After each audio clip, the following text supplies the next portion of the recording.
Vous écoutez le podcast Débrouillard, l'émission de ceux qui s'en sortent avec les moyens du bord, en prenant le contrôle de leur temps, de leurs revenus pour pouvoir vivre et travailler selon leurs propres règles. Chaque semaine, discutons entrepreneuriat, productivité, technologie, philosophie et psychologie avec des personnalités exceptionnelles. Pour ceux qui écoutent pour la première fois, si ce podcast est quelque chose qui vous plaît, alors je vous serais très reconnaissant d'en parler autour de vous rendre sur Apple Podcasts ou toute autre application de podcast de votre choix et me laisser une évaluation. C'est ce qui m'aide le plus. Aujourd'hui, je suis avec Jackie Chang. Jackie est le fondateur de Paris Fashion Shops. Bonjour Jackie, est-ce que je peux te demander de te présenter? Avant, déjà, j'aimerais te féliciter parce que tu es le vainqueur de la BFM Academy. On va en parler tout au cours de l'épisode de ce que c'est et des grands enjeux, de ce que ça représente et de l'impact que ça a eu sur la suite de l'histoire de Paris Fashion Shops. Donc, Jackie, tu peux te présenter? Bonjour Guy, merci pour ton invitation tout d'abord. Et pour la présentation, on va dire que moi, arrivé en France à l'âge de 10 ans. J'ai commencé très jeune dans l'activité entrepreneuriale en créant une société à l'âge de 20 ans dans la maroquinerie, dans la fabrication de la maroquinerie. Et pendant pratiquement 20 années, j'ai été fabricant et fournisseur pour ces boutiques de détail, boutiques indépendantes en centre-ville, en France et à l'étranger. Ces 20 années de métier, je dirais que m'ont quand même appris pas mal de choses. Et nous avons lancé une plateforme marketplace B2B pour les professionnels de la mode en 2016. Il y a 3 ans maintenant, il y a 3 ans et 1 mois précisément. Et tu parlais à l'instant du concours de la BFM Academy. C'est un peu l'aboutissement de ces 3 premières années de travail sur le projet Paris Fashion Shops, qui est une aventure avant tout humaine et une aventure humaine extraordinaire. Pendant je dirais, ces 3 années où on a quasiment ce qu'on appelle dans l'univers de start-up traversé ce qu'on appelle la vallée de la mort. Écoute, l'aboutissement de ces 3 premières années, ça s'est traduit par ce magnifique concours de la BFM Academy où j'ai eu la chance de remporter ce concours en tant que lauréat 2019 de la saison 14 de BFM Academy.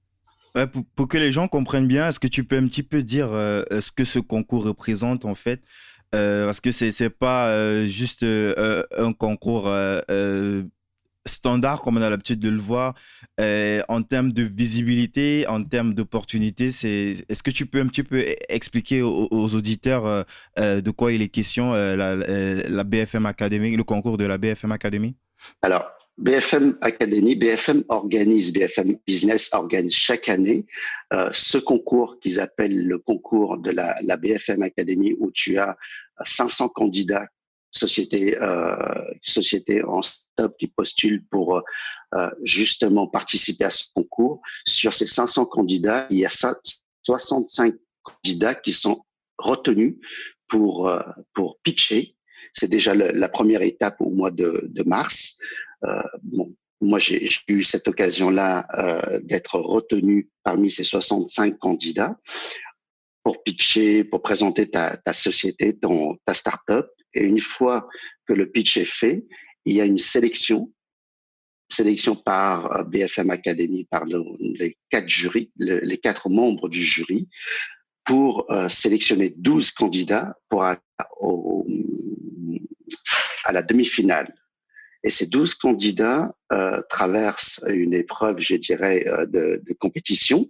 À partir de ça, les 4 coachs choisissent déjà, chaque coach choisit préalablement 3 candidats sur lesquels on passe la demi-finale et le coach choisit finalement un qu'il va accompagner pour aller à la finale.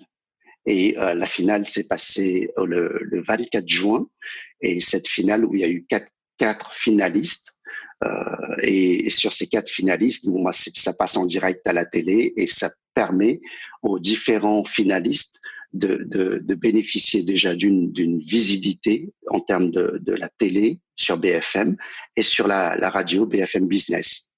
Et c'est un concours qui est génial parce que ça nous permet d'avoir de pouvoir promouvoir sa start-up, ce que nous faisons, la plus-value, et ce que nous apportons comme solution innovante pour à la fois aider, en ce qui nous concerne nous, c'est de pouvoir parler de notre activité, notre start-up, en l'occurrence Paris Fashion Shops, est là pour redonner une nouvelle compétitivité aux commerçants de centre-ville, aux commerçants indépendants. Et là, ça nous a permis d'avoir une super visibilité. Bon, on va revenir encore sur cette mission-là qui se veut assez spéciale. C'est vrai que là, on parle de start-up et on parle on parle de gros chiffres, mais c'est pour une mission bien spécifique. C'est l'humain qui est en avant. J'aimerais, avant de parler de ça, qu'on revienne un petit peu sur. Tu as parlé de coach. Donc, tu as été notamment accompagné par Chantal Baudron. Et est-ce que tu peux nous dire un petit peu en quoi, qu'est-ce qu'elle t'a apporté en fait en termes parce que là, est-ce que tu peux dire qui est Chantal Baudron déjà pour ceux qui n'ont jamais entendu parler Très bien. de cette marque, parce que son nom c'est toute une marque en fait. Chantal Baudron est une personne très connue dans l'univers de la mode puisqu'elle est spécialiste dans la partie recrutement de cadres dirigeants pour les entreprises dans le milieu de la mode. Elle a accompagné beaucoup d'entreprises connues, de grands noms, et ça fait depuis une 40aine d'années qu'elle fait ça. Elle a son cabinet de recrutement. Elle est aussi la première femme business angel en France à investir dans des startups. Et ce qu'elle m'a apporté, c'est aussi c'est à la fois son réseau, ses conseils pour pouvoir aller plus vite dans la croissance. Et ça, c'est formidable d'avoir rencontré Chantal Baudron sur cette expérience de concours BFM Academy. Je la connaissais de nom, mais je la connaissais pas je dirais, je la connaissais pas C'est elle qui t'a choisi, c'est elle qui t'a choisi en plus. Tout à fait, tout à fait. Parce que le but de ce que je pense, le but de Paris Fashion Shops et l'objectif de Paris Fashion Shops, déjà dans le milieu de la mode, c'est son univers, et notre raison d'être l'a convaincu, l'a séduit, et c'est pour ça, je pense qu'elle nous a choisi, oui. Justement, comme tu parles du but de la mission, est-ce qu'on peut revenir un petit peu sur cette partie, la mission intrinsèque de Paris Fashion Shop? C'est un petit peu comme si vous reprenez le pouvoir, en fait, les petits magasins, parce que aujourd'hui, avec le digital, le numérique, il y a eu un gros changement et il y a plein de petits magasins qui ont soit déposé des bilans, soit peut-être diminué des effectifs. Est-ce que tu peux nous parler un petit peu de la mission que Paris Fashion Shop s'est donnée, en fait, depuis ces 3 dernières années? Je dirais plutôt, au lieu de redonner au lieu de reprendre le pouvoir, je dirais plutôt le mot redonner la compétitivité. Et à travers cette solution que nous apportons aujourd'hui, nous offrons une boîte à outils quelque part aux indépendants, aux commerçants indépendants, la possibilité d'être aussi bien structurés que les grandes enseignes. Tu sais, depuis une dizaine d'années, plus d'une dizaine d'années, non, je dirais plus précisément, depuis une quinzaine d'années, les grandes chaînes de magasins se structurent de plus en plus et gagnent de plus en plus de place dans les centres-villes. Je vais te citer peut-être quelques noms qu'on connaît bien, les marques qu'on connaît bien, les boîtes comme Mango, H&M, Zara, toutes ces boîtes-là aujourd'hui sont super compétitives et bien installées dans les centres-villes, partout dans le monde. Ouais, ça c'est vrai. Et on constate une chose, c'est que les boutiques indépendantes disparaissent, tirent les rideaux et ont du mal de plus en plus de possibilités de faire concurrence de suivre, en fait. à ces chaînes. C'est ça, la compétitivité. Et là-dessus, c'est de dire quoi? C'est que le système est en train de changer, le système change et le digital est venu, en gros, le digital pour ces boutiques indépendantes n'est pas forcément un outil accessible pour les commerçants indépendants. Or, on sait très bien que le digital, l'Internet progresse très vite dans la consommation. La façon que les consommateurs aujourd'hui euh, utilisent le digital pour acheter les fringues ou les chaussures, les accessoires de mode, aujourd'hui, on voit une progression dans le B2C. Et pour moi, aujourd'hui, l'idée, c'est de venir redonner cette compétitivité grâce au digital, d'apporter une solution digitale pour pouvoir accompagner ces indépendants. C'est ça le but et c'est ça la finalité intrinsèque je dirais, la finalité de Paris Fashion Shops, c'est de dire, OK, vous avez pas aujourd'hui, nous avons, parce que moi je fais partie également de cet écosystème d'indépendants. Et Ouais. je dirais, C'est de là où tu viens, en fait. On en parlera tout à l'heure, mais c'est de ça, c'est de là où tu viens, en fait, ces indépendants. Et c'est comme ça que de fil en aiguille, avec Paris Fashion Show, tu te positionnes comme ça au cœur de cette stratégie en devenant un petit peu comme le contrat de confiance de tout cet écosystème, en fait. Puisqu'on va revenir, en fait, sur la plateforme Paris Fashion Shop qui représente tout cela. Euh, Paris Fashion Shop, c'est une marketplace, n'est-ce pas, c'est ça? tout à fait, une marketplace B2B. La première marketplace B2B en France d'ailleurs. Est-ce que tu peux un petit peu expliquer ce que c'est qu'une marketplace pour les puristes, pour ceux qui... Bien sûr. parce que parmi mes auditeurs, il y a une variété de personnes qui peut-être ne sont pas habituées avec ce langage, parfois un petit peu tech. Et est-ce que OK. tu peux un petit peu nous dire ce que c'est une Alors, marketplace? on va prendre l'origine avec le terme en français pour dire une marketplace, c'est une place de marché. Une place de marché qui met en relation une plateforme, une place de marché qui met en relation d'un côté les vendeurs et de l'autre côté les acheteurs. Pour te donner sur le marketplace, je pense qu'Amazon, la plupart des gens connaissent le fonctionnement d'Amazon. Yes. Amazon est une marketplace en B2C et Amazon permet aux multitudes de marques, de vendeurs de pouvoir proposer leurs produits à vendre sur la plateforme Amazon et à nous, en tant que consommateurs particuliers, de pouvoir s'approvisionner, de pouvoir acheter des produits sur Amazon et Amazon est là pour sécuriser la transaction aussi bien du côté de vendeur que du côté d'acheteur. C'est ça l'intérêt d'une marketplace. La marketplace est là pour sécuriser les transactions commerciales pour à la fois le vendeur d'être sûr d'être payé et l'acheteur d'être sûr de payer un produit et d'être livré et d'avoir une sécurité sur la somme payée. En cas de problème, la marketplace, la plateforme est là pour sécuriser toute la transaction, les transactions. C'est ça une marketplace. Mhm. Est-ce que c'est assez Là, je clair? crois qu'il Oui. y a assez d'éléments pour comprendre à peu près ce que ça veut dire. Mais dans ton cas, dans le cas de Paris Fashion Shop, euh, là, Oui. c'est une marketplace qui est décidée, Là, on est en ouais, qui est B2B. B2B, business to business. Quand il a parlé de B2C tout à l'heure, c'était pour les consommateurs, business to consumer. Business to Ouais. consumer. Donc, dans ton cas, tu t'adresses essentiellement à ces marques, à ces indépendants-là. C'est pas une plateforme Alors, sur laquelle une personne lambda comme moi je peux venir acheter, en fait. C'est ça, si je comprends bien. euh, ça s'adresse uniquement et exclusivement aux professionnels. C'est-à-dire que tu es obligé d'avoir ton numéro de SIRET ou ton numéro de TVA si tu es en Europe ou un certificat de société et société dans le milieu de la mode. Une fois que c'est le fonctionnement, alors maintenant, le fonctionnement de Paris Fashion Shops, c'est toi, quand tu arrives, par exemple, sur la plateforme, sur le site Internet, tu vas t'inscrire avec ton numéro de SIRET ou ton numéro de TVA si tu te trouves dans un pays de la CE.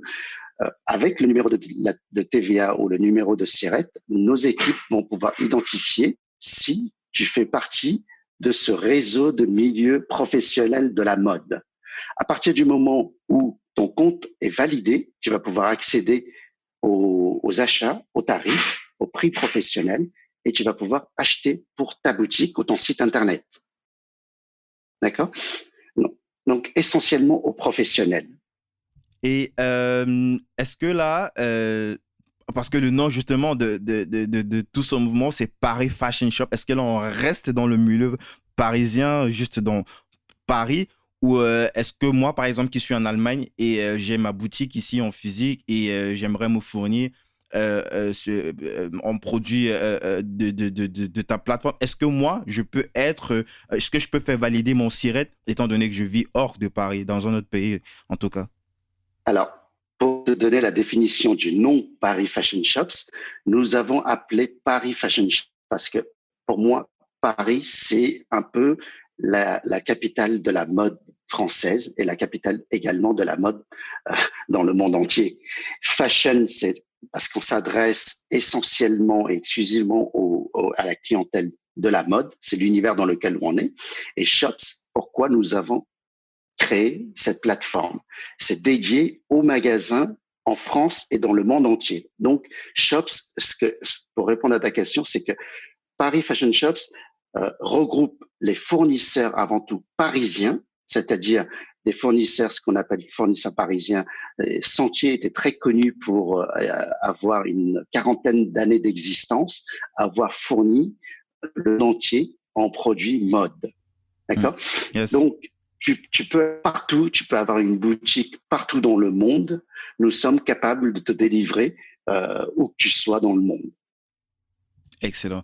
Jackie, on a fait les choses un petit peu à l'envers, contrairement à ce que j'ai l'habitude de faire dans l'émission. Oui. Comment est-ce que tu en es arrivé là? Tu viens d'où déjà? Eh ben, écoute, je viens du milieu de ce milieu parisien dont je viens de te parler, le Sentier parisien, où j'ai été fabricant et fournisseur pour ces boutiques de détail pendant 20 ans. Et si tu veux, la création de Paris Fashion Shops est l'issue ou le constat que j'ai fait au bout de 20 ans de métier physique, qu'il n'existait pas de solution digitale nous permettant aux professionnels de la mode de pouvoir développer davantage, de pouvoir booster notre business physique. C'est pour cette raison que Paris Fashion Shops a été créé. Est-ce que avant ça, comment est-ce que tu tombes en fait dans ce milieu de la mode parce que la marocaine, est-ce que tu peux nous, d'où vient, est-ce que tu as été influencé peut-être par, je sais pas, la famille ou des amis, ou est-ce que tu as fait quoi comme étude déjà? C'est pas insultant, hein, c'est pour essayer de voir d'où tout ça vient, ton orientation, comment tu tombes dans ce milieu un petit peu complexe en fait, parce que c'est pas évident. Aujourd'hui, ça fait plus de 20 ans que tu es dans ce milieu-là, tu maîtrises un petit peu les choses, mais c'est assez complexe quand même. Il y a plein de petits éléments qui entrent en compte. Ça demande beaucoup d'agilité et d'où tu viens? Alors, très simple. Moi, je suis tombé dans ce métier-là, pas de naissance, mais quasiment en arrivant en France à l'âge de 10 ans. Mes parents étaient dans la fabrication de maroquinerie à Paris. Et lorsque nous sommes arrivés, mon père était arrivé en France dans les débuts 80. Et je suis arrivé avec mes frères et ma mère en 84 à Paris, en France, à Paris. Et c'est à partir de là où mes parents avaient décidé d'ouvrir leur petit atelier de fabrication de maroquinerie à Paris, en plein cœur de Paris, dans le 3e arrondissement. Et c'est là où j'ai commencé, entre autres, je suis allé à l'école entre mes 10 ans et 20 ans, 10 ans à l'école.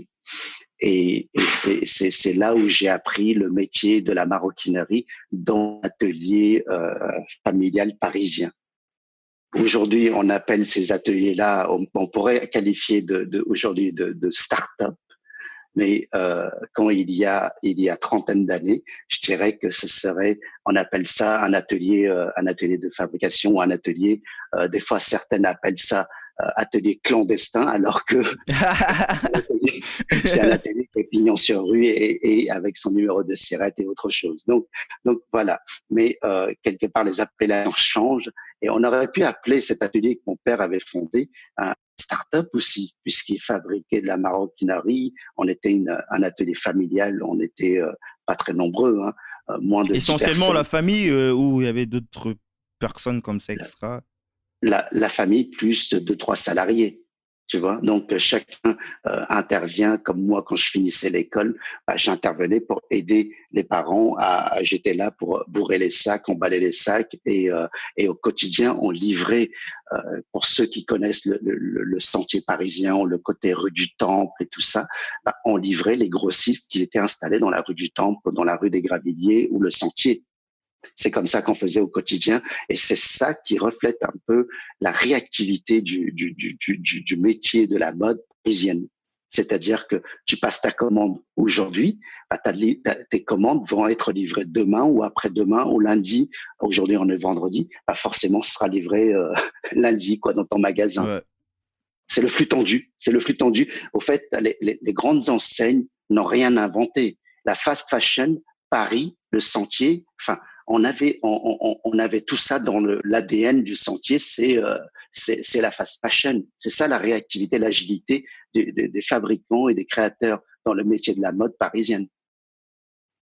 Euh, on a parlé de marketplace dans sa partie mission, dans sa partie produit fini. Comment est-ce qu'on construit une marketplace aujourd'hui? Comment est-ce que tu as construit Paris Fashion Shop sur sa partie tech, sur sa partie technique?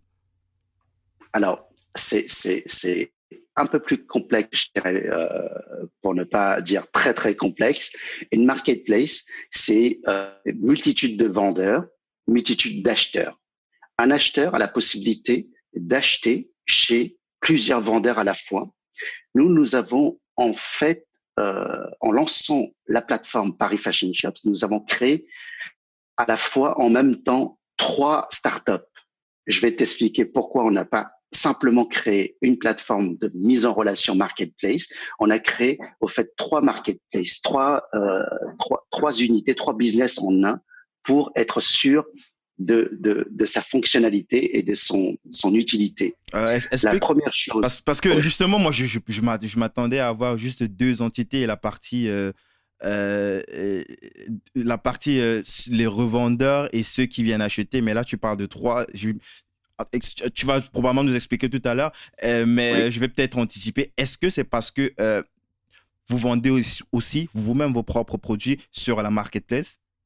Alors, nous n'avons pas nous-mêmes nos propres produits. Nous nous sommes concentrés à uniquement être cette marketplace, cette plateforme de mise en relation.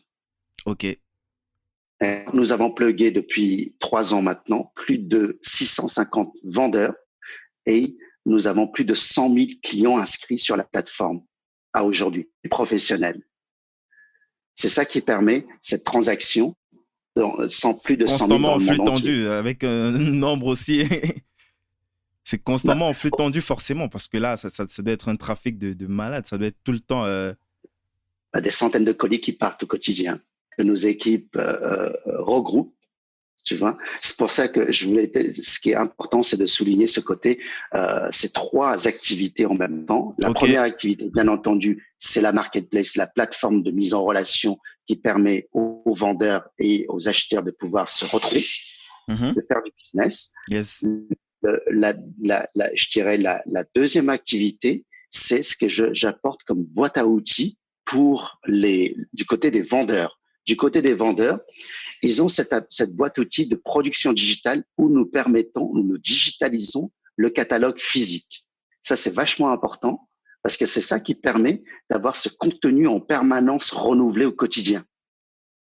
Il y a des centaines de produits au quotidien que tu viennes ce matin ou demain matin sur le site. Ces produits, les nouveautés sont renouvelées. Tu vois, c'est du renouvellement en permanence au fait sur le site. Donc, je m'inscris, je fais valider mon SIRET et mais pour tout ce qui est produit, c'est vous venez, vous faites les photos, vous faites des catalogues, des fiches produits. J'ai rien à faire, en fait, moi, le vendeur. Alors, toi, le vendeur, en tant que vendeur, toi, ce qu'on te demande de faire, c'est d'être bon sur les produits, d'être bon sur les prix, de garantir le prix le plus bas de ton magasin, de considérer que tu vas avoir une multitude de clients potentiels qui vont t'acheter tes produits et pouvoir vendre dans leur magasin. Mais si tu ne pratiques pas, au fait, on fait engager nos marques, nos vendeurs sur ce côté, ce qu'on appelle le contrat, ce que tu appelles aussi le contrat de confiance. Mhm. Ce qu'on appelle chez nous, c'est le contrat de bonne conduite, la charte de confiance. Mhm. D'accord? Tu garantis tes produits qui soient de bonne qualité. Tu garantis que tes produits soient au bon prix.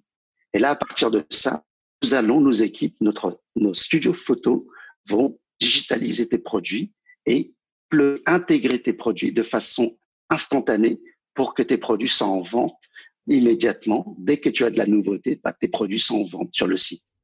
Mais Tu vois, ça c'est le c'est une côté, grosse ça c'est la boîte à opportunité, ça. outils.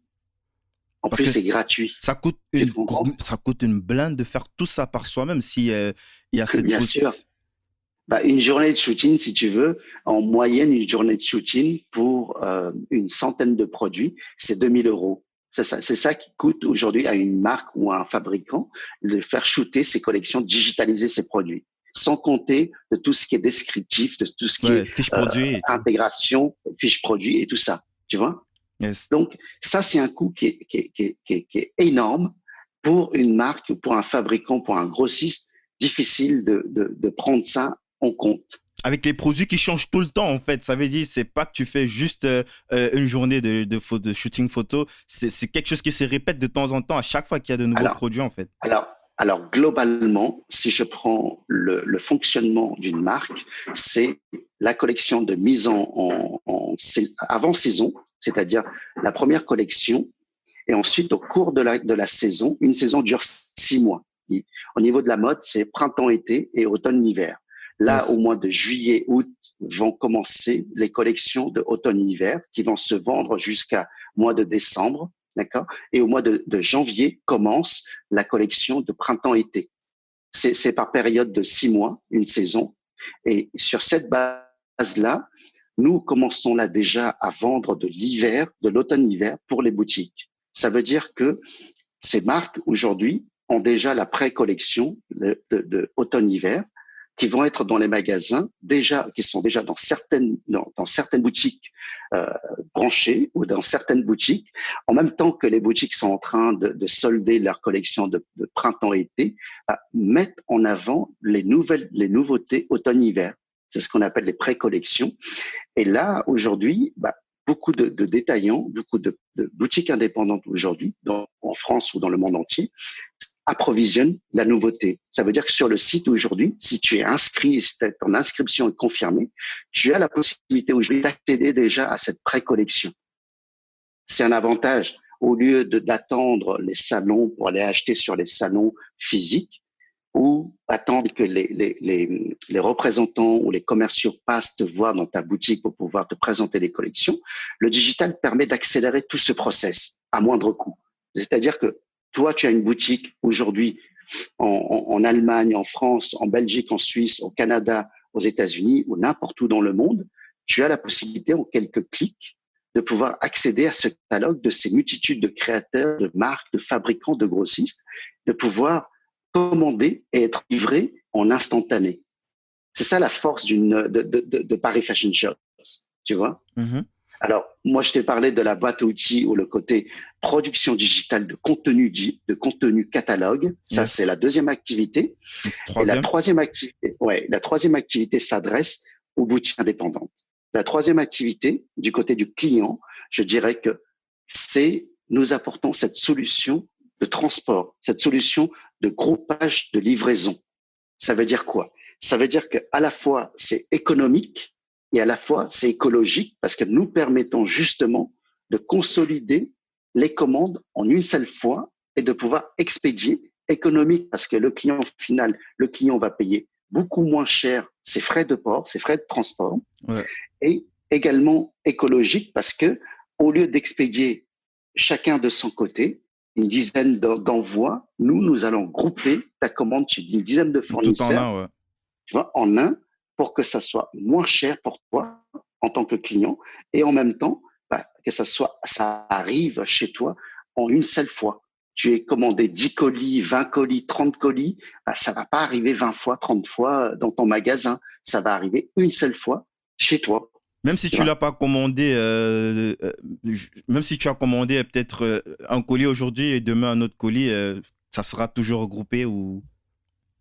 Je sais pas Ah, si tu vois ce non, que je veux dire. c'est pas pareil. En général, les clients, ils font, ceux qui ont compris le système et l'avantage de passer commande sur Paris Fashion, bah, je dirais qu'il va passer en moyenne une commande par semaine. D'accord? Il Ouais, va passer ce qu'il va proposer, en réalité, c'est de dire à ses clients, à ses propres clients qui sont les consommateurs, qui sont les particuliers qui viennent acheter dans sa boutique, c'est de dire, écoutez, je vais pouvoir, moi, vous offrir chaque semaine de la nouveauté, créer créer de l'attractivité dans son magasin. Qu'est-ce qui fait le succès de ces grandes enseignes, je dirais les noms que je t'ai cités tout à l'heure? Ce qui fait le succès de ces grandes enseignes, c'est de pouvoir renouveler toutes les 2 semaines, tous les 10 jours, les collections. Et c'est de pouvoir proposer à leurs clients en quelque sorte une exclusivité de leurs produits puisque les collections sont renouvelées, sont pas recommandées. Il n'y a pas de réassort sur leur collection. Ils vont renouveler en permanence les nouveautés. Tu vois, c'est yes. ça qui crée, c'est en quelque sorte des produits en exclusivité, produits en série limitée, qui va créer l'envie des particuliers, des gens comme nous, de revenir dans sa boutique préférée de quartier, de dire, OK, bah regarde, j'ai pas cette semaine de produits qui me correspond, mais je vais repasser dans 3 jours, je vais repasser dans une semaine pour voir ce que tu as reçu. Et c'est là tout l'intérêt de pouvoir apporter de la nouveauté dans son magasin et des séries, on va dire, à la limite des séries limitées. Ouais, ouais, je vois un petit peu, c'est vraiment intéressant. Euh, Tu vois? mais c'est très compliqué quand même de faire un truc comme ça, peut-être sur un Magento et tout. J'imagine, vous avez votre propre tech. Comment est-ce que ça fait On l'a beaucoup développé. On a développé Ah, de vous êtes A à parti Z. de zéro, quoi. Bah oui, from scratch. Pouah, parce Parce que, que... si tu veux, il n'y a aucune solution, il n'y a aucun CMS existant capable de faire ça au niveau tech. Ouais. D'accord? Parce que tu as ce que tu viens de citer comme Magento, PrestaShop, Shopify, Wix ou autre. Ça, si tu veux, ça permet à nos clients boutiques indépendants de pouvoir créer à moindre coût sa propre, je dirais, vitrine sur le net. Mais en vérité, c'est pas ça qui va permettre à ces boutiques de faire du business. C'est vraiment avoir une carte de visite digitale et être présent, avoir une présence sur le digital. Mais pour faire du business, faut aller là. Il faut investir dans de la ressource, dans des compétences, des experts en digital pour pouvoir avoir du référencement, pour pouvoir Mais est-ce que euh, dès le départ, vous êtes parti directement sur votre propre tech ou alors vous avez commencé peut-être sur un Presta ou PrestaShop ou Magento avant de switcher plus tard lorsque le flux est devenu beaucoup plus exponentiel? Alors, tout simplement, lorsque j'étais fabricant et j'étais grossiste pendant mes années de métier physique, j'avais commencé à ce moment-là à créer mon propre site internet et j'ai pris une solution, comme tu le disais, Magento. D'accord? J'avais fait créer par un webmaster un site internet B2B et B2C. B2B pour les professionnels, pour mes clients qui sont des boutiques, et B2C pour vendre directement sur internet aux particuliers ou aux consommateurs. Et au bout de 6 mois, au bout d'une saison, je fais un constat simple. Je me dis, OK, je viens d'investir à la fois pour le site internet, à la fois pour les photos, à la fois pour du référencement, un peu de Google AdWords et toute cette partie-là. Une personne au back office pour pouvoir faire du descriptif, pour faire suivi de clients et autres. 6 mois, au minimum, j'avais mis un billet de 30 000 lorsque j'avais mon activité. Le résultat au bout de 6 mois, Bon, c'est que je c'est faisais ce qui est tout à fait normal, hein. Faut pas que ça choque les gens. Ça coûte cher et il y a des prix beaucoup plus effrayants que ça. Donc, je dis ça juste pour ceux qui vont se dire, ah, un site internet à 30 000 balles, ouais, c'est normal, c'est quoi. énorme, c'est ça? C'est énorme, c'est ça? Euh, Bah, tu pour sais, certaines personnes, ça peut être énorme, mais je veux dire, c'est oui, normal. Ça coûte. mais, mais Peut-être en on va même parler temps, de ta propre techno. J'imagine que là, on ouais, va au-delà de peut-être 150 ou 200 000 balles. Donc, c'est à normal, en fait. Ça coûte cher. la, C'est normal. à la chose qui est très simple, c'est qu'on a l'impression qu'en ayant un site internet, on va toucher le monde et que les sites internet, finalement, c'est gratuit, ça se monte très facilement et autres. Sauf que une fois que tu as créé ton site, même ton site internet, je parle des personnes qui pensent que en prenant une solution, on va dire free sur internet, beaucoup de possibilités, Wix ou Shopify ou PrestaShop, Magento, autres CMS, on a l'impression que on va toucher le monde entier. Mais finalement, au bout de 3 mois, au bout de 6 mois, on est vite désenchanté parce que, imagine, prends juste un exemple. Ton boulanger du quartier, il n'a pas investi 2 euros pour être la meilleure boulangerie de quartier. Il a investi dans du dur, il a investi dans des machines, il a investi dans du personnel. Pour être là, il y a de l'investissement. Et sur le digital, pour réussir, je pense que l'investissement est quand même énorme. Tu vois, c'est comme ouvrir ton magasin physique. Si tu n'investis pas des ressources, tu n'investis pas dans les travaux pour faire que ton magasin soit beau et pour attirer du monde. Et si pendant une période comme ça, si tu mets pas la climatisation, bah, tes clients vont pas rentrer. Et si sur ton site internet, tu ne prends pas un graphiste de qualité, bah, ton site, au final, bah, il va ressembler à une multitude, des milliers, des milliards de sites internet. Et que qu'est-ce qui va faire la différence entre ton site et les autres? Donc, le business, il se fera pas quelque part. Je partage complètement. Donc, il y a vraiment de l'investissement en termes de financier, de l'investissement en termes d'humain, parce que le digital demande beaucoup de ressources humaines, hein, contrairement à ce qu'on peut croire. Et là, pour venir sur la partie, qu'est-ce qu'on a fait au bout de 6 mois? Quasiment zéro, quoi. Et au bout de, je dirais, OK, on va se dire que tous, le futur, c'est l'Internet, c'est digital, c'est e-commerce et tout ça. Mais à cette période-là, je me suis dit, OK, on va remettre une fois on va se remettre encore en question, on va faire ça différemment, mais on va relancer encore une saison pour voir comment ça va donner. Donc, du coup, on a réinvesti la deuxième saison sur notre site Internet, sur la partie, on va dire, notre propre site Internet, notre site e-commerce. Et encore de nouveau, au bout de 6 mois, finalement, au bout d'un an, tu te dis, OK, j'ai compris maintenant pourquoi. Il y a rien que dans la région parisienne, 2000 fabricants fournisseurs et qu'il n'y a pas de site Internet à jour, quoi. Tu vois, Guy, la comparaison. 2000 fabricants, 2000 marques sur la région parisienne qui fournissent le monde entier en produits mode et que tu n'as pas de site Internet à jour, quoi. Et tu te dis, OK, j'ai compris parce que c'est tout la le monde base, hein. a dû commencer. C'est le minimum. C'est même pas, on n'entre même pas encore sur la partie vraiment, la partie beaucoup plus complexe avec peut-être les ads sur Google ou je sais pas trop.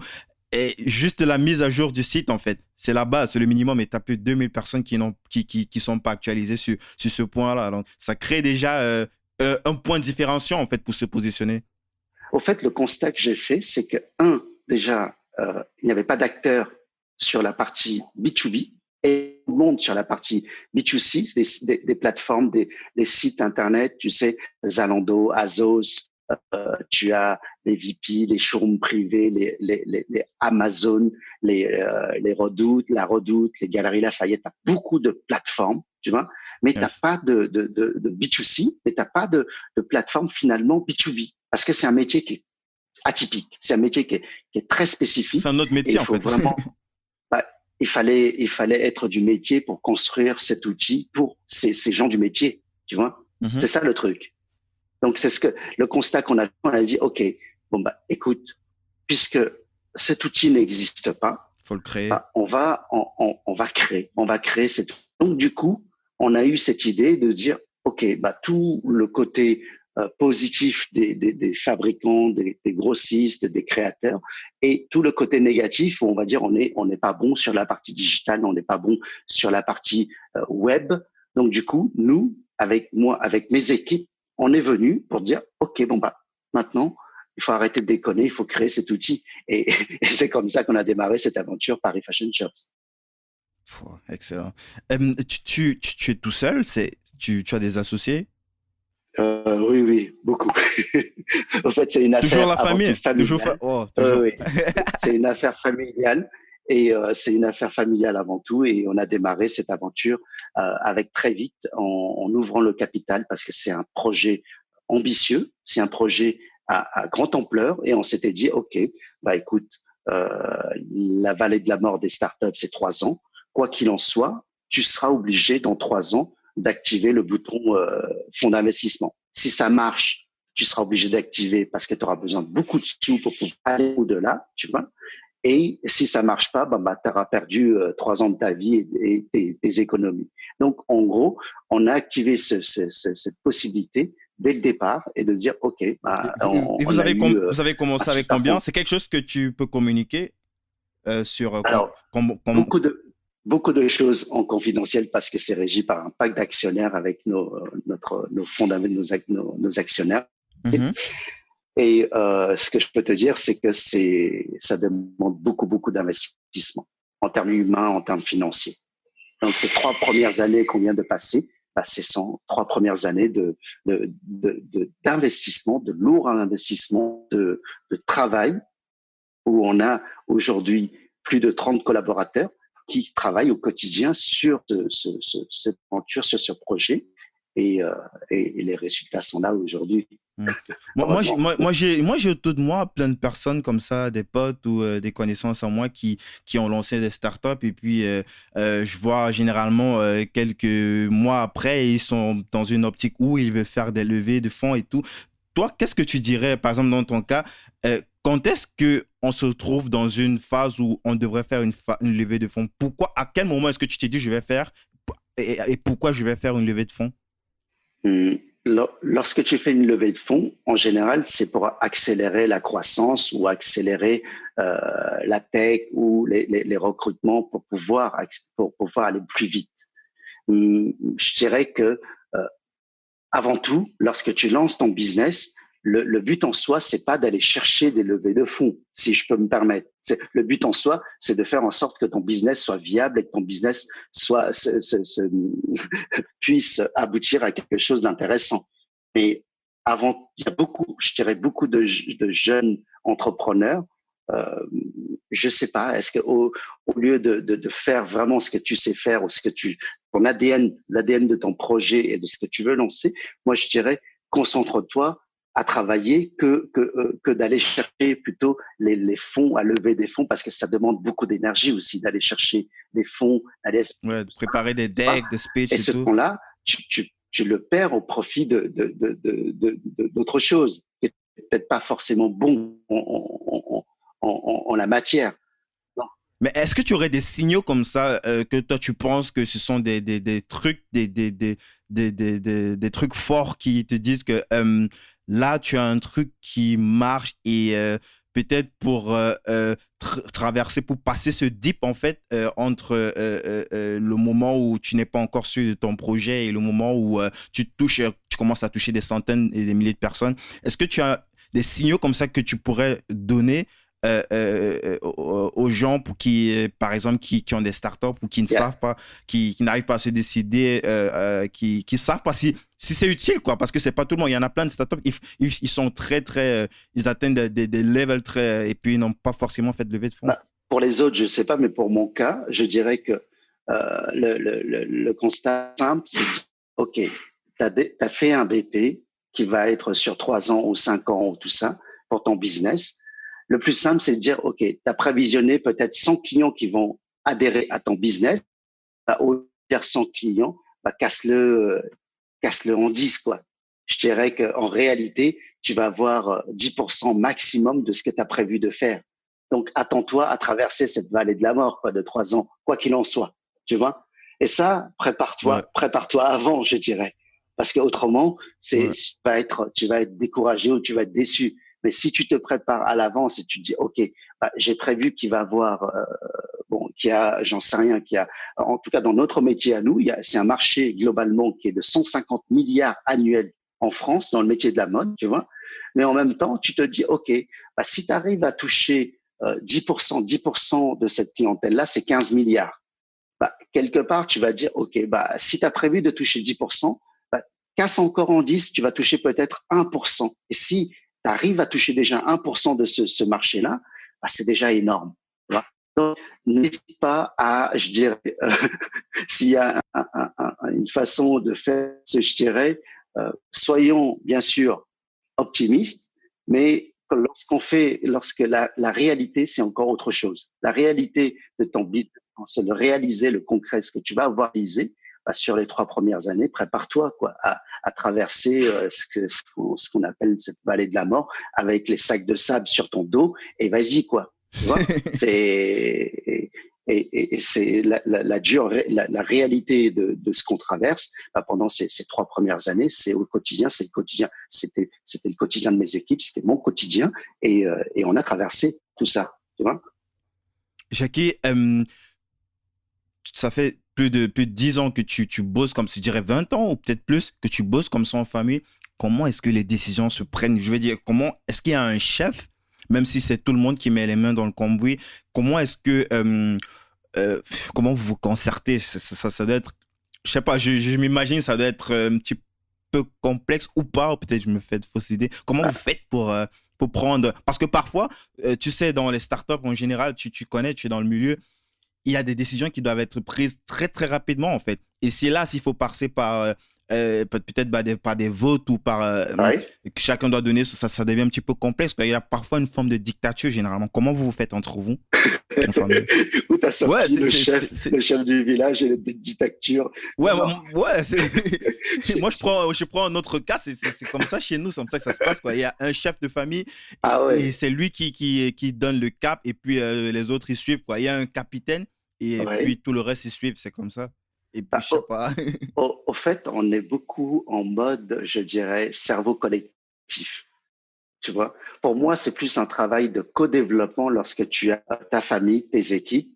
C'est plus un cerveau collectif où tu brainstormes avec l'ensemble de l'équipe. C'est plus une équipe, je dirais, les gens soient de la famille ou qu'ils ne soient pas de la famille. On a, pour nous, ce côté cerveau collectif et on réfléchit ensemble, c'est du co-développement, tu vois. Et ça nous permet d'avancer bien plus vite, d'avoir une cohérence dans les choix. Bien sûr, il y a un capitaine à bord. Le capitaine, bon, j'ai pris cette place de capitaine pour pouvoir diriger ce navire, mais en même temps, c'est une concertation avec mes équipes, avec toute l'équipe pour avancer, pour dire, OK, est-ce que c'est un bon choix, pas bon choix? Il y en a d'autres qui vont dire, OK, ça, peut-être qu'en faisant de cette façon-là, on avancerait peut-être plus vite, tu vois? Et ça, il faut intégrer. Je pense que quand tu as un mindset qui est beaucoup plus ouvert, ça te permet d'avoir plus de choix et plus de possibilités et donc plus de chances de réussir. Et ça, on a toujours fonctionné de cette façon-là. Et j'ai une question peut-être un peu plus drôle. Comment ça se passe peut-être à la maison? Est-ce que c'est tout le temps les conversations juste Paris Fashion Show, Paris, le business, est-ce que, ou parfois les conversations sont un petit peu plus légères, vous parlez d'autres choses? Parce que là, un business familial comme ça doit être, j'imagine, peut-être 80% du temps juste le business en fait. Je Ou je me dirais leurre. même plus que 80%. Mais bon, à la famille, à la maison, je dirais que j'ai mon épouse, Rebecca, qui travaille avec moi depuis plus de 20 ans. Ça fait 20 ans de mariage. Donc, ouais, c'est ça. 20, je dirais même 26 ans quasiment de vie commune. Et avec à la maison, tu peux pas éviter quand tu travailles en famille. J'imagine. Tu peux pas éviter les conversations, que ce soit le soir ou le matin. Ou bon, on a la chance que chacun s'occupe de son département, si tu veux, Mhm. tu vois, et que même si on bosse ensemble, chacun s'occupe de ce qu'il sait bien faire. Ça veut dire que on a chacun son service à gérer et que finalement, quand on s'assoit ensemble en réunion, c'est pour discuter globalement de la stratégie globale et de dire bon comment on avance. Mais quelque part, c'est encore une fois du cerveau collectif. Donc à la maison, on prend à la limite, on prend du plaisir à échanger là-dessus. C'est des sujets de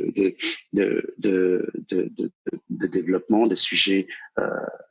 Ça peut aussi être moins drôle aussi des fois, hein, tu sais. Ouais, j'imagine, ça doit Du haut peut-être et un du petit peu bas, clasher, il y en a pas. en Ouais, étant aussi. bienveillant, mais clasher un petit peu quand même. Exigence et bienveillance, ouais, c'est le mot Ouais. d'ordre de la maison. Oh, on est presque à 1 heure là. Oh, j'ai encore quelques questions, mais j'accélère rapidement avant que. Je t'en euh, prie. euh, euh, revenons un petit peu sur la BFM Academy, ce concours. Je sais qu'il y avait des gens comme par exemple, je crois que c'est Cyril Pierre de Gaillard, les Ouais, concurrents. c'est ça. Comment ça se passe entre vous, entre les autres? Parce que c'est clair, Paris Fashion Shop, c'est quelque chose c'est gros, c'est beau, le projet, ça parle en fait. Mais Hmm. les autres projets étaient aussi très intéressants. Bien sûr, bien sûr. Et On je me avait demande, comment qu'est-ce que vous aviez comme relation avec, ce sont des collègues, ce sont des concurrents, comment ça se passe? euh, on, on va dire que concurrent non, on est dans la compétition.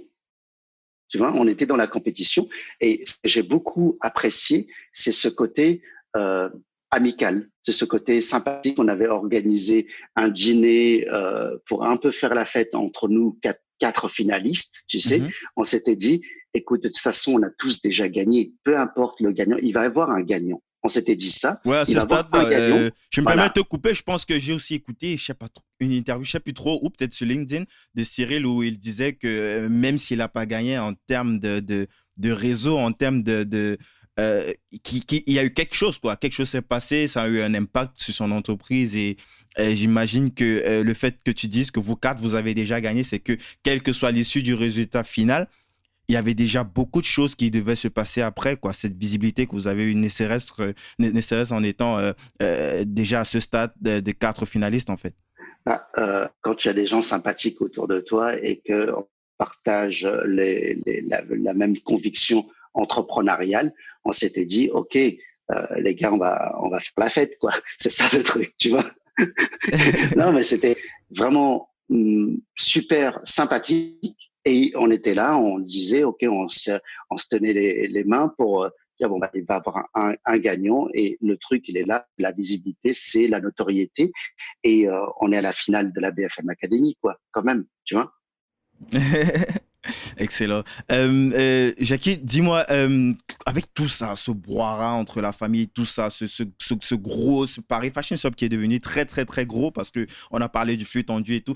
Comment tu fais, comment tu t'organises, comment tu fais pour mettre tout ça en place entre ce que tu as à faire chaque jour, la famille, le boulot, comment tu t'organises tu utilises des applications, tu as des to-do list comme ça. Tu peux nous partager un petit peu ta façon de bosser au quotidien?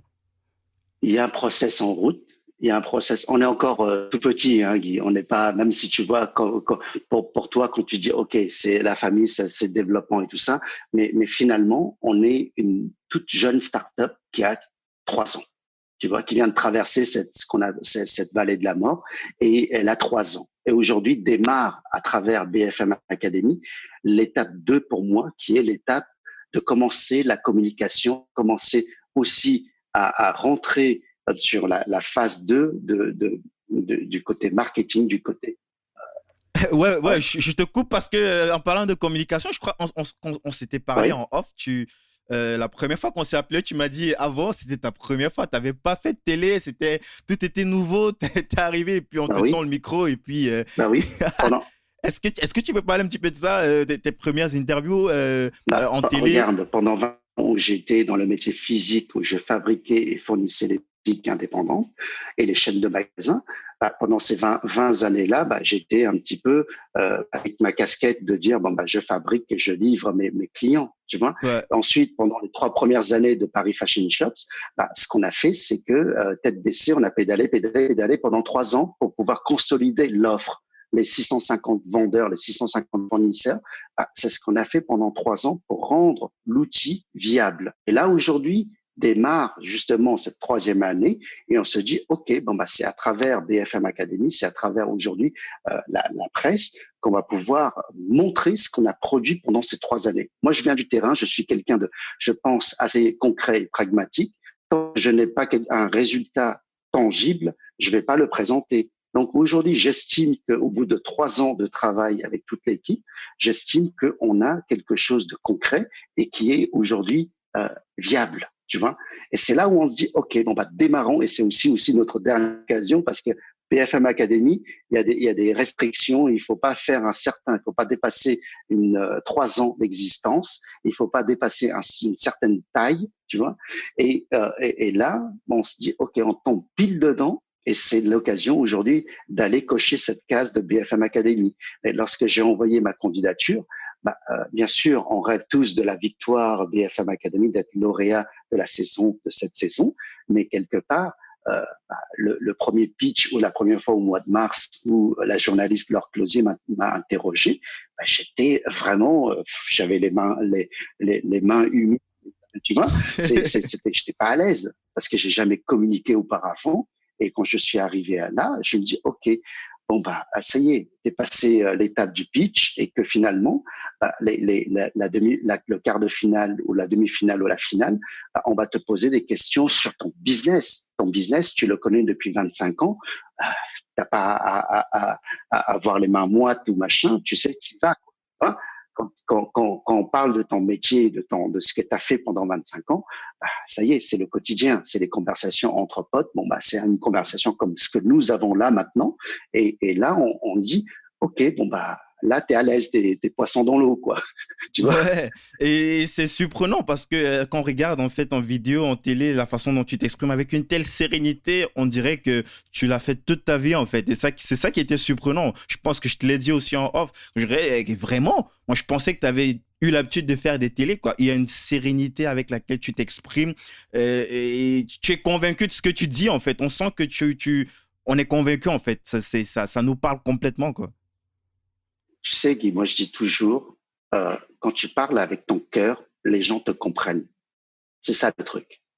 Ça fait 25 ans que je suis dans ce métier, plus 10 ans où je suis arrivé, j'ai baigné dans l'affaire familiale de mes parents. Ça veut dire que ça fait 35 ans que je suis dans ce métier, quoi. Et si tu sais pas parler avec ton cœur, il faudrait changer de métier. Moi, je sais pas faire autre chose. En tout cas, à part ce métier-là, je sais pas faire autre chose. Tu vois? Donc, c'est ce que je parle, ou ce que je donne aujourd'hui, je parle de mon métier, de ce que je sais faire, de ce que j'ai appris pendant ces 35 ans. Et ce que j'explique, c'est tout simplement mon métier. Voilà. Et je pense que c'est beaucoup plus simple lorsque tu viens parler avec le cœur ouvert et tu parles aux gens avec ce que tu sais faire. Voilà. Tu me demanderais sur autre sujet ou autre chose. Je te dirais, Guy, interroge d'autres personnes, quoi. Ouais, donc tu as dit qu'il y a des process qui sont en train d'être mis en place vu que vous êtes sur une autre phase maintenant, niveau communication, et j'imagine qu'il y aura donc des process de productivité et d'organisation qui vont s'intégrer à tout ça. Surtout de recrutement, parce que c'est un métier, on a besoin énormément de ressources humaines, tu vois. C'est très simple, c'est que tu veux grossir, tu dois avoir une qualité en termes de service, parce que finalement, on vend rien, on vend pas de produits.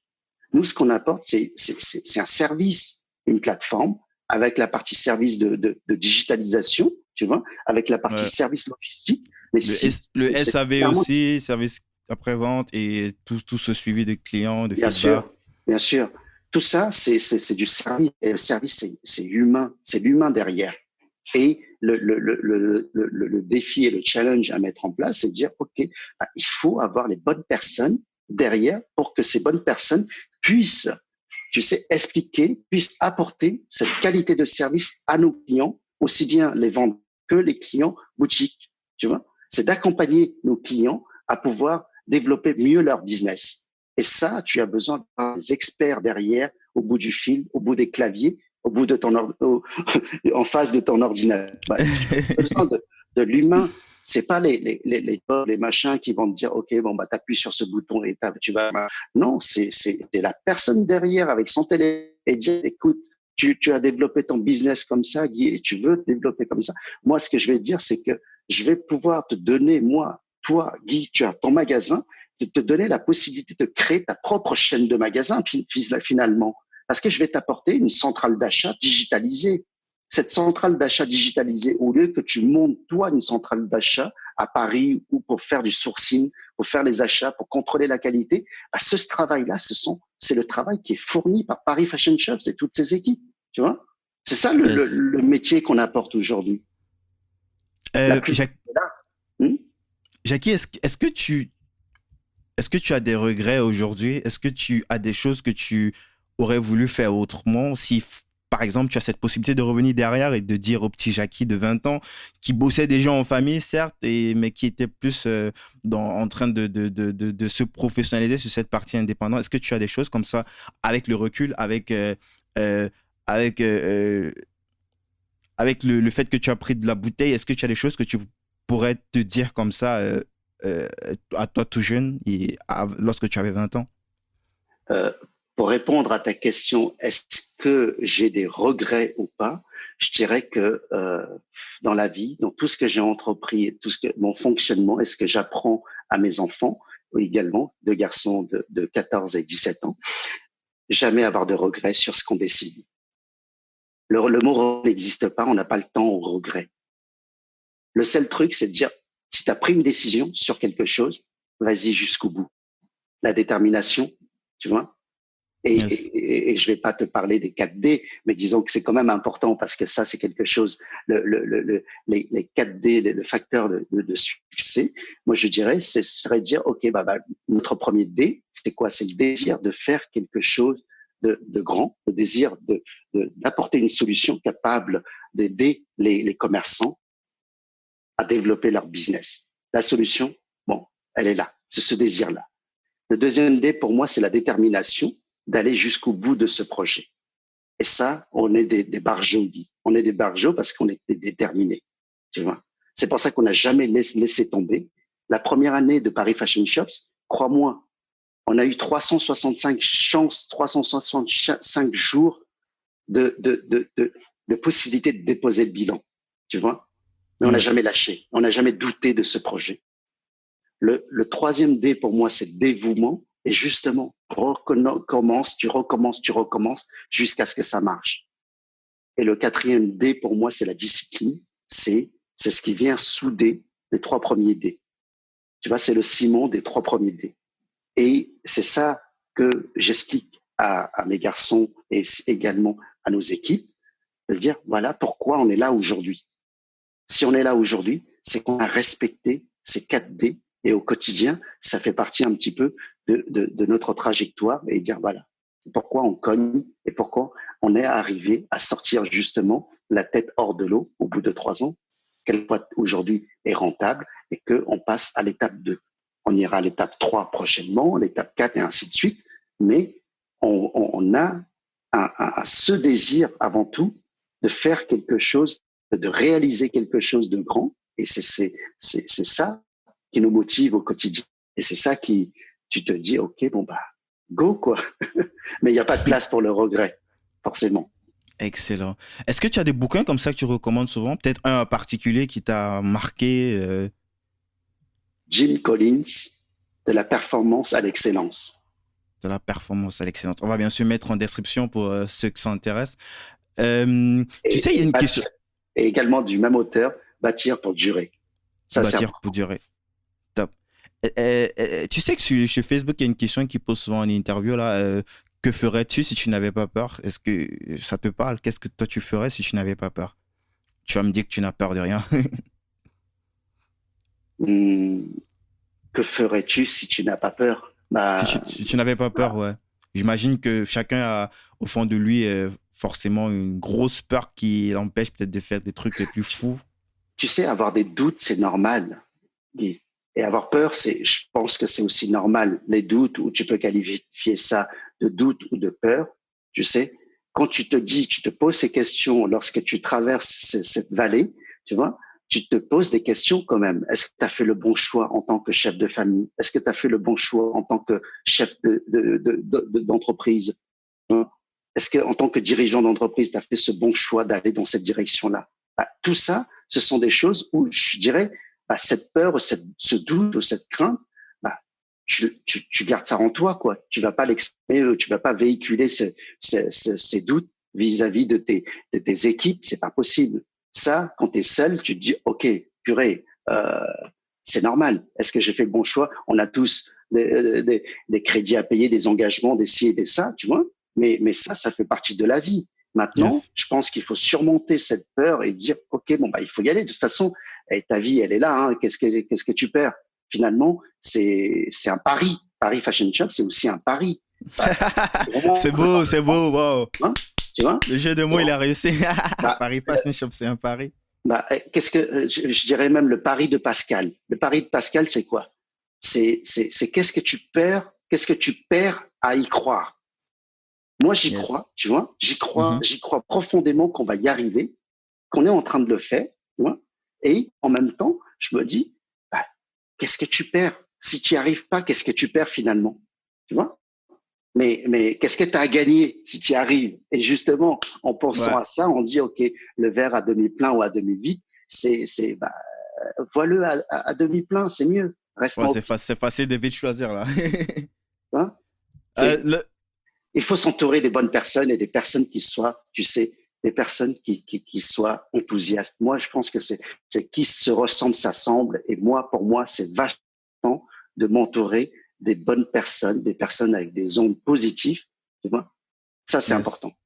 Je partage complètement.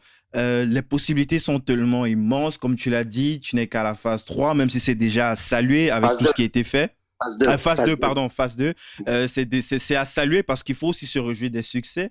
Mais les possibilités sont tellement immenses. Il y a plein de choses encore qui sont possibles de faire. Je serais vraiment heureux peut-être qu'on se fasse un follow-up, je sais pas, peut-être 6 mois ou un an après pour voir un petit peu Oui, à quel stade les choses se retrouvent. Euh, euh, où rendez-vous est-ce- rendez-vous dans 3 ans, Guy. Ce sont Ah, les cycles de l'autre phase 3 de ans. Deep, quoi. Les cibles de 3 ans à chaque fois, quoi. OK. Non, c'est pas la phase de livre, je dirais, ce sont pour moi des cycles et tu te dis, OK, bah, pour que tu puisses voir si la boîte est viable ou pas, il te faut quand même 3 ans, tu vois. Et quand tu passes de l'étape 1, il te faut 3 ans pour arriver à l'étape 2, il te faut 3 ans pour arriver à l'étape 3. Et ça, bien sûr, tu as des checkpoints intermédiaires, mais pour moi, c'est vraiment une trajectoire où tu te dis, OK, fais ton next checkpoint à horizon 3 ans et tu as tes prévisionnels, tu as tout ça à réaliser et tu verras tout ça dans 3 ans. Top, top. Excellent. Ben, on se donne rendez-vous dans 3 ans pour les Bon, auditeurs, mais nous, on aura on le temps aura de se l'occasion croiser sur d'échanger LinkedIn et ouais, forcément, on aura le temps de se sûrement. croiser sur LinkedIn et tout ce qui se passe. Vu que tu partages régulièrement quand même à chaque fois qu'il y a quelque chose, il y a moyen de... Justement, en parlant de ça, où est-ce que les gens peuvent se rendre pour en savoir plus sur toi, sur ce que tu fais, sur ton travail, Mon sur compte LinkedIn ou... LinkedIn, c'est là où je pense qu'il y a un suivi euh, sur tout ce que nous faisons, ce que nos events et ce qui se passe. Mon compte Ouais, il y LinkedIn, a aussi la page de Paris Internet, Fashion Shop sur bien sûr. LinkedIn. Donc, je vais mettre tous les liens en description. Comme ça, les gens peuvent aller un petit peu checker à chaque fois. Le site Super. internet aussi, même si il n'est ouvert que Aux aux vendeurs professionnels, professionnels. Ouais. Mais vous pouvez aller c'est ça. checker, voir un petit peu ce qui se fait, les news et tout. Donc, Pour tous tes auditeurs auditrices qui veulent se lancer dans le métier de la mode, nous sommes également en train d'organiser des événements autour justement de la partie pas podcast pour moi, mais ce seront aussi des peut-être tutos YouTube. Ça, on va le faire dès la rentrée de septembre pour pouvoir aider les jeunes entrepreneurs oh, pour c'est démarrer, très bien intéressant démarrer. ça. Tu vois, je te partagerai tout ça et on Mhm. échangera tout ça. Mais tout ça sera suivi sur nos réseaux sociaux et il suffit de nous ajouter sur les comptes Facebook, Instagram, euh, LinkedIn et le site internet, quoi. Ouais, on va On est mettre tous les présent. liens en description. Je pense que tu avais déjà eu organisé quand même un event. Non, je pense, pendant, ça devait être pendant, pendant peut-être pendant le Fin d'année concours de dernière. BFM Academy. Je sais pas, tu avais organisé un gros truc avec plus de 100 personnes, si je ne me trompe pas. Ça, c'était fin d'année dernière sur le Ah, thème ok. du digital. Le digital, le mix entre le digital et le physique. Et on va le réorganiser encore cette année avec des experts autour de la table. Et ça sera aussi à la rentrée, septembre. Ah, c'est top. Dès qu'il y aura des liens dispo, je vais communiquer aussi sur mes propres réseaux. Merci beaucoup, Super, Jackie. super. Avant qu'on ne se sépare, j'ai une dernière chose pour toi. C'est un bouquin. Je sais pas si tu as checké un petit peu les épisodes. J'offre à mes invités, à chaque invité, un bouquin. Et Avec grand plaisir. pour toi, le bouquin que j'ai pensé, c'est un bouquin de Maxime Cynic. Tu dois connaître Oui, le oui. créateur de Le patron Mythique. hermétique, oui. Ouais, le titre, c'est Une vie choisie. Il revient un petit peu sur son parcours. C'est vraiment, c'est très inspirant. Je suis sûr que tu vas beaucoup adorer. Merci, Merci. merci beaucoup, Guy. Merci à toi, Jackie. J'ai passé un très bon moment avec toi. On a beaucoup appris et puis on a hâte de suivre tout ce que tu fais. Grand plaisir. Merci à toi. Ciao. Merci beaucoup. Merci d'avoir été avec moi jusqu'au bout de cet épisode de Débrouillard. Si vous avez apprécié l'émission, la première chose à faire est de le dire à l'invité via les réseaux sociaux. Vous trouverez le lien de ses profils dans la description de l'épisode. Faites-le, c'est très important pour le remercier et pour montrer que Débrouillard est écouté. Presque aussi important, abonnez-vous au podcast et laissez un avis sur Apple Podcasts ou iTunes. 5 étoiles de préférence, ça permet à Débrouillard de monter dans les rankings et d'être donc découvert par de plus en plus de gens. Toutes les informations pour savoir comment vous abonner et ne pas rater les prochains épisodes sont sur débrouillardpodcast.com. Et à cette adresse-là, vous trouverez les informations sur comment me laisser les évaluations iTunes. Enfin, pour ne rien rater, pour ne rien manquer des activités et des coulisses, vous pouvez me suivre sur LinkedIn en cherchant Débrouillard. Merci d'écouter ce podcast et à la semaine prochaine.